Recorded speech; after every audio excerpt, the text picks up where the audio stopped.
Okay, this video's for the Ford in Blytheville, Arkansas. So we've got the 2 new batteries in the truck. We've got the truck back here at our house in Sykeston, Missouri.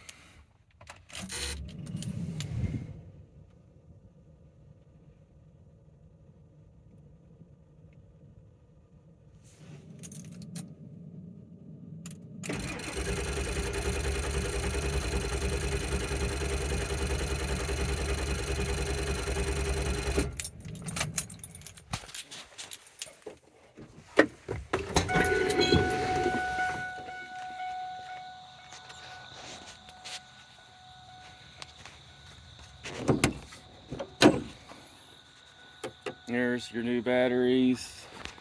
A new battery under there too. Just like you guys said.